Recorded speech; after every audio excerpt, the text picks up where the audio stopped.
Hey guys, Camel Venture Products. I'm going to be showing you how to mount your SW Motech pannier racks on your 1190 with your Camel Tank. It's a very straightforward install, should take you about 10-15 minutes. So currently we've got an M8 hex head bolt that is coming in from the back side. It's just this guy right here. There's a 12mm spacer behind it. That's going to come out.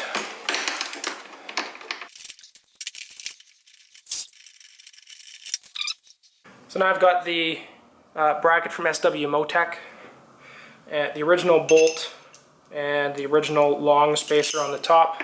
I'm going to thread that in. You can always put Loctite on these. On the bottom, I'm going to take our longer M8 full thread bolt, their shorter spacer, and get that started here. And you don't need to get it in all the way. You can put the spacer on and get the tank bracket kind of sitting on it.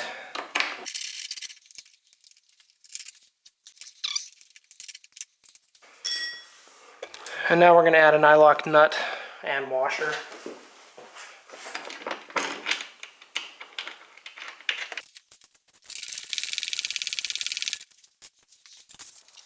And we're going to take the SW Motech license plate bracket, put the bolts back through, get them through the spacers, and back into the Camel Tank bracket. Nylocks and washers. And then you'll have your other bolts here that are holding your license plate on. And we can leave this loose right now. It's not real critical. We may need to actually adjust. The Camel Tank bracket here is slotted on the tank side as well. So once we get the pannier racks in there and see where everything's going to sit, then we can adjust that bracket. We've got the small stainless steel mounting pucks, and we got one in this hole here. And this is using the original bolt supplied by SW Motech. And again, Loctite on there. And now we're going to pull out the 25mm M8 bolt here. The 3mm spacer needs to stay behind the Camel Tank bracket.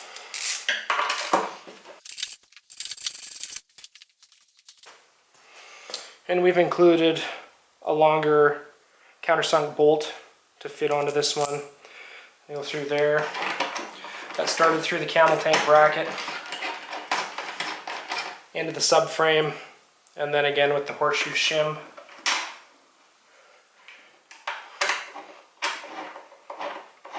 And again, Loctite is a good idea on these. Now, because this rear mounting puck has moved over about 6mm, we need to do something about the alignment on this bracket here. Normally, this slides in, drops in like that. So the way we've set this up, you can see on the back side, there's this mounting bracket here. These are 3mm. So if we take this off, move this to the front side of the bracket, that sorts out the difference in thickness from stock to what we now have with the Camel Tank. So we're just going to take these bolts out.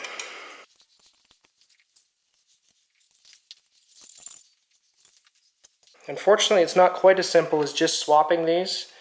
Because these are not intended to go on this side, there's a bit of a weld glob that's here. So I'm going to just set this in here and take, I'm using soapstone, you can use whatever. You're just going to mark that approximately where you need to grind or file it out.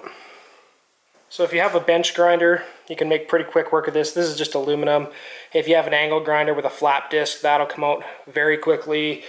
If you have a die grinder with a carbide bit, again, or you can just put this in the vise, clamp it in, and use a half round file.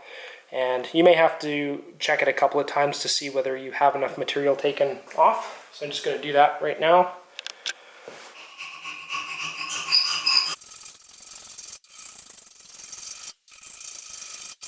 That's about 5 minutes with a half round file.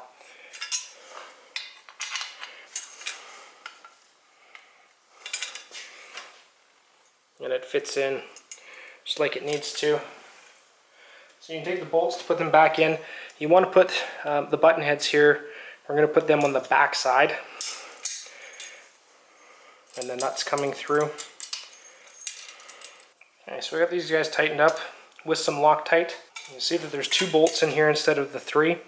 The third bolt here with the button head, when it's in, when it clips in, it contacts the Camel Tank bracket. With the kit, we've included a countersunk bolt that's going to go in that location. If you don't have a countersink bit already, you can get them for, you can get a cheap one for $5 or $6 at some place like Harbor Freight. Because you're only doing the one, it doesn't need to be a super high quality tool. And so I'm just going to run over to the bench, put this in the vise, and put the countersink on here so we can get this one in flat. So that took me about 25 seconds just in the vise with a cordless drill and the countersink, and that's going to go in. It's totally flat and it's no longer going to interfere. So I'll spin the nut on, give it a shot of Loctite. Alright, and with that, we're ready to drop this guy on just like you would normally. This big flat blade screwdriver, that one a twist. And come around to the back. Give this one a twist. And then you're going to attach the other side the same way. Because we're only working with the left side of the bike is the only one that we're concerned with the Camel Tank. Not going to go through the installation of the Motech stuff on that side. Once you have this all buttoned up though, once you have the other side clipped into here, then you can come back and you can adjust. All of this stuff is slotted, so you can adjust all of that. And once you get the license plate bracket in with the other side tied in, then you can go and adjust all of this stuff.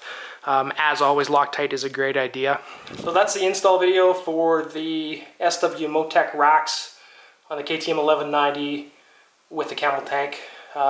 Very straightforward install. Like I said, you do need a flat file or half round file and a countersink.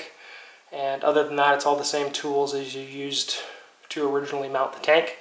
If you have any questions or concerns about the install, just about the product in general, you can get a hold of me, info@Camel Tank, or on Facebook, Camel Adventure Products Limited. Thanks for watching.